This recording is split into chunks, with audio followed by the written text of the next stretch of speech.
شادی کی رات میں پہلی دفعہ اپنے شوہر کو دیکھ رہی تھی۔ وہ بہت کمزور تھا اور مجھ سے کہنے لگا مجھ سے دور رہو، مجھے لڑکیوں میں کوئی دلچسپی نہیں ہے، اور پھر عورت والا لباس پہن کر واش روم سے گھنٹے بعد واپس آیا۔ میں نے ساس کو کہا کہ آپ کا بیٹا نامرد ہے۔ اس نے کہا رات کو یہ دوا کھلانا پھر دیکھنا۔ اگلی رات میں نے دودھ میں دوا ملا کر کھلائی تو اس رات میرے شوہر نے جو میرے ساتھ کیا، توبہ توبہ۔ میں نے شادی سے پہلے اپنے شوہر کو نہیں دیکھا تھا کیونکہ میں ایک تبلیغی خاندان سے تھی اور ہمارے گھر میں اس طرح کا کوئی رسم و رواج نہیں تھا۔ مجھ سے پوچھا ضرور گیا تھا کہ تمہاری شادی فلاں انسان سے کریں گے جس کا یہ کاروبار ہے اور اتنی عمر ہے، کیا تمہیں قبول ہے؟ میں نے کہہ دیا کہ جی مجھے منظور ہے۔ شادی ہو گئی، شوہر کو دیکھا تو میرا شوہر تو بہت ہی دبلا پتلا تھا۔ وہ تو مجھ سے بھی زیادہ پتلا تھا۔ اس کے سامنے تو میں بڑی عمر کی لگ رہی تھی جبکہ میری عمر اتنی زیادہ نہیں تھی۔ اور پھر میرے شوہر نے مجھے ایک نہایت ہی عجیب بات بتائی جس کو سن کر میرے قدموں تلے سے زمین نکل گئی۔ کہنے لگا کہ مجھ سے دور رہو، مجھے عورتوں میں کوئی دلچسپی نہیں ہے۔ میں یہ بات سن کر حیران رہ گئی۔ مجھے لگا کہ میرا شوہر مجھ پر روب جمانے کے لیے اس طرح کی باتیں کر رہا ہے، لیکن 2 پل کے بعد اس نے جو کیا وہ دیکھ کر تو میری آنکھیں پھٹی کی پھٹی رہ گئیں۔ وہ باتھ روم میں گیا اور عورتوں کے کپڑے پہن کر باہر آ گیا، لیکن پھر میری ساس نے مجھے ایسا طریقہ بتایا کہ میں اپنے شوہر سے ڈرنے لگی اور سوچنے لگی کہ یہ پہلے کی طرح ہی ہو جاتا تو اچھا تھا، کیونکہ اب اس نے روز رات کو ایک ایسی حرکت۔ دلہن بنی میں اپنے کمرے میں بیٹھی تھی، شوہر کو پہلی دفعہ آج ہی دیکھنا تھا۔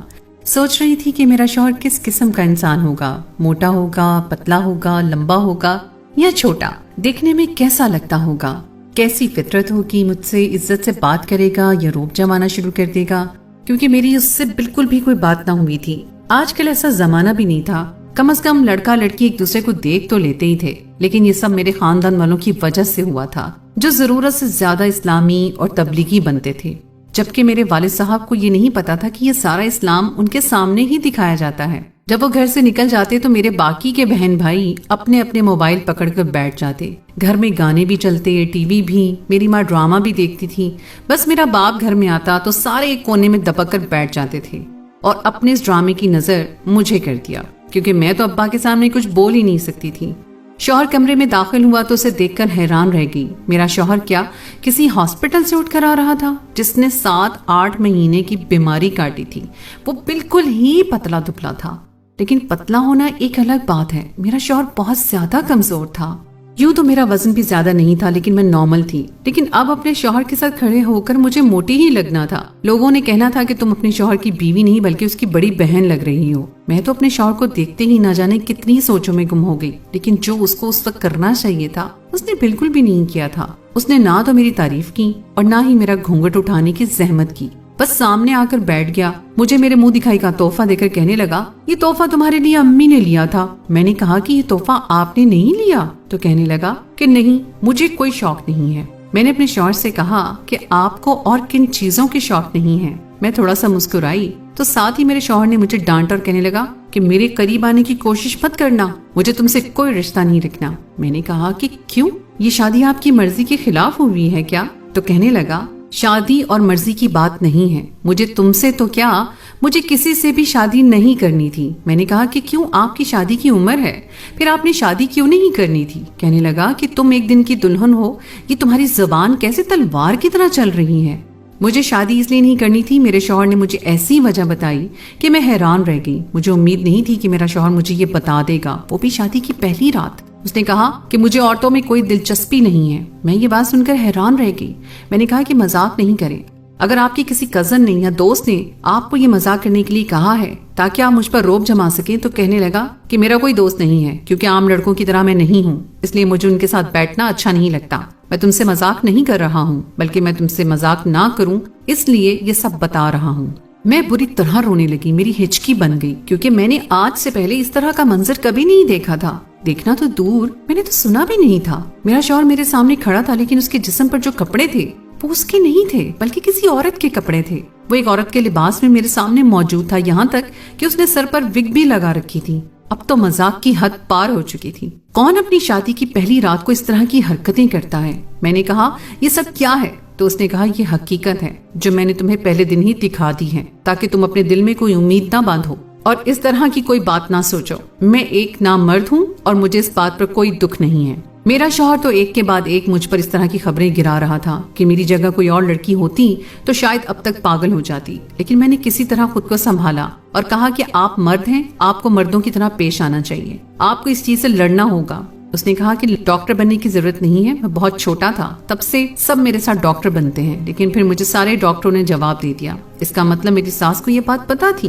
ایسا نہیں تھا کہ میرے شوہر نے یہ بات کسی سے چھپائی تھی، یہ بات میرے شوہر کے سارے خاندان کو پتا تھی۔ تبھی تو سب مجھے عجیب سی نظروں سے دیکھ رہے تھے، کانوں میں باتیں کر رہے تھے۔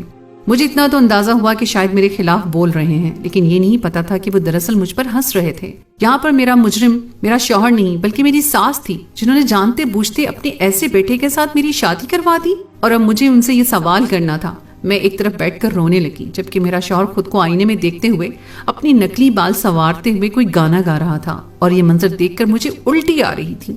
سوچ لیا کہ اب اپنی ساس سے بات کروں گی، لیکن لوگ اور مہمان چین نہیں لینے دے رہے تھے۔ ویسے بھی میں ایک دن کی دلہن تھی، میں کیسے اپنی ساس کو اکیلے میں لے جا کر ان سے بات کرتی؟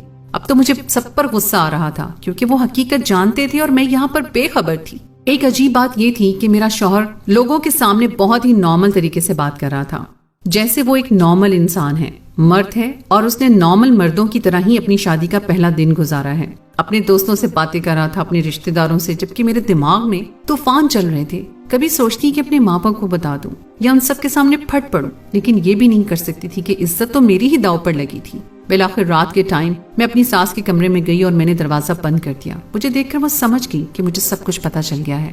میں نے کہا کہ آپ سے زیادہ ظالم عورت میں نے آج تک نہیں دیکھی۔ اللہ نے آپ کو بیٹی نہیں دی، اسی لیے آپ نے اتنی آسانی سے کسی اور کی بیٹی کی زندگی کو داؤ پر لگا دیا۔ آپ یہ کیسے کر سکتی ہیں؟ آپ کا بیٹا نہ مرد ہے، وہ کبھی ٹھیک نہیں ہو سکتا۔ اس نے مجھے پہلی ہی رات سب کچھ بتا دیا، بلکہ میرے سامنے عورتوں کے کپڑے پہن کر بیٹھا تھا، یہاں تک کہ میک اپ کر کے بھی دکھایا۔ سوچے میرے دل پر کیا گزری ہوگی۔ لڑکی یہ سوچ کر بیٹھی ہو کہ اپنے شوہر کے ساتھ زندگی گزارے گی اور اس کا شوہر اسے اس طرح کی حرکتیں کر کے دکھائے، وہ بھی شادی کی پہلی رات، تو اس کے دل پر کیا گزری ہوگی۔ اب مجھے نہیں پتا کہ آپ نے کیا کرنا ہے، کیسے کرنا ہے، لیکن جو کرنا ہے آپ نے ہی کرنا ہے۔ اس رشتے سے مجھے آزاد کروائیں، کیونکہ آپ کا بیٹا نہ صرف نامرد ہے بلکہ وہ پوری کی پوری عورت ہے۔ اسے مجھ میں کوئی دلچسپی نہیں ہے، اور اس نے صاف صاف کہہ دیا ہے۔ میری ساس نے کہا کہ تم بھی نہ چھوٹی چھوٹی باتوں کو لے کر اتنی جلدی پریشان ہو گئی۔ میں ان کی شکل دیکھ کر حیران ہو رہی تھی۔ میں نے کہا کہ یہ چھوٹی بات ہے، آپ کو یہ چھوٹی سی بات لگتی ہے؟ کیا میں آپ کو مزید تفصیل بتاؤں؟ میری ساس کا کہنا تھا کہ یہ چھوٹی بات ہی ہے، کیونکہ آج کل یہ بہت ہی نارمل ہے۔ لڑکے آج کل اس طرح کی حرکتیں کرتے ہیں، تم نے ٹی وی اور فلموں اور ڈراموں میں نہیں دیکھا؟ لڑکوں نے بھی میک اپ کرنے شروع کر دیے ہیں، یہ سب بالکل نارمل ہے۔ میرا بیٹا دماغ سے شاید اپنے آپ کو ایک مرد نہیں سمجھتا، لیکن وہ مرد ہی ہے۔ لیکن تم فکر مت کرو، مجھے پتا تھا یہ ہوگا۔ تمہیں کیا لگتا ہے میں تمہاری دشمن ہوں؟ میں تو تمہیں جانتی تک نہیں تھی، مجھے پتا تھا کہ ایسا کچھ ہوگا، اس لیے میرے پاس اس کا ایک حل بھی ہے۔ ایسا حل ہے کہ تم مجھے ہی دعائیں دو گی۔ میں نے کہا کہ آپ کیسی باتیں کر رہی ہیں؟ مجھے کوئی ایسی بات نہیں بتائیے گا جس سے میرا ٹائم ضائع ہو، کیونکہ مجھے نہیں لگتا کہ وہ کبھی بھی ٹھیک ہوگا۔ میری ساس نے الماری سے کچھ نکالا جو دوائیوں کی ڈبی لگتی تھی، جس میں بہت ساری گولیاں نظر آ رہی تھی۔ میری ساس نے کہا کہ بس ایک گولی کسی طرح سے اس کو کھلا دینا، پھر دیکھنا کہ وہ بالکل ٹھیک ہو جائے گا۔ میں نے اپنی ساس سے کہا کہ ساری زندگی مجھے اس کو یہ گولیاں کھلانی پڑیں گی؟ تو میری ساس نے کہا کہ نہیں، دراصل یہ اس کا علاج ہے، لیکن وہ لیتا نہیں۔ اگر 2-3 مہینے وہ یہ گولیاں کھا لے گا تو دیکھ لینا وہ بالکل ٹھیک ہو جائے گا۔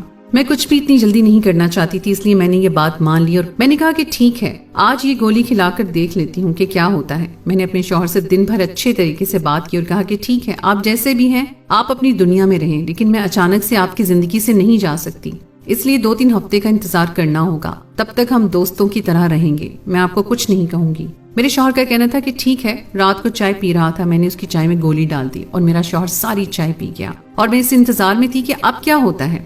اچانک میرے شوہر کو پسینہ آنے لگا اور اس نے اٹھ کر کھڑکی کھول دی۔ اس کے بعد وہ بار بار پانی پینے لگا، پھر میری طرف بڑھا اور میرے منہ پر تھپڑ دے مارا۔ اس نے کہا کہ تم نے میری چائے میں گولی تو نہیں ڈالی، وہی جو میری ماں مجھے کھلایا کرتی تھی؟ میں اس تھپڑ کی امید میں نہیں تھی، میں پوری طرح رونے لگی اور میں نے کہا کہ آپ کی ماں نے دی تھی۔ میرے شوہر نے کہا کہ اس گولی سے کوئی اثر نہیں پڑتا، میری ماں تمہیں بے وقوف بنا رہی ہے، کیونکہ اس کو لگتا ہے کہ شادی کے بعد میں ٹھیک ہو جاؤں گا۔ میرے شوہر نے مجھے عورتوں کی طرح مارا، مجھے ایسا لگ رہا تھا کہ جیسے کوئی عورت مجھے مار رہی ہے۔ اس نے میرے بال بھی کھینچے اور مجھے کمرے سے باہر نکال دیا۔ اس کے بعد 1 منٹ بھی میں اس گھر میں نہ رہی۔ میں اپنے گھر چلی گئی اور سارا احوال اپنی بہن کو اور ماں کو بتا دیا۔ ابھی تک میرے گھر میں شادی کا ماحول تھا اور کچھ رشتہ دار گھر میں بھی موجود تھے. ان تک بھی یہ بات پہنچ گئی لیکن وہ صرف میرا ساتھ دے رہے تھے کیونکہ وہ سمجھ رہے تھے کہ کچھ بہت ہی غلط ہوا ہے. تبھی میں اس طرح واپس آ گئی اور میری حالت دیکھ کر بھی اندازہ ہو گیا کہ مجھے بری طرح مارا گیا ہے.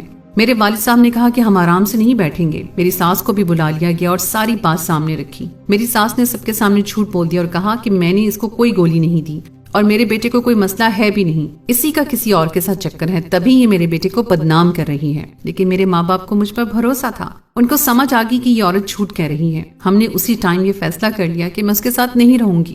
یا وہ مجھے طلاق دے گا اور یا میں اس سے خلا لوں گی. اس نے مجھے بآسانی طلاق دے دی اور میں پھر گھر آ گئی. لیکن میری زندگی برباد ہو گئی. میں صرف 3 دن کی دلہن تھی اور میرے ساتھ اتنا برا سلوک ہوا. یہ حادثہ مجھے ہمیشہ یاد رہا. میں نے دوبارہ شادی کرنے سے توبہ کر لی اور ابھی تک میں نے دوبارہ شادی نہیں کی.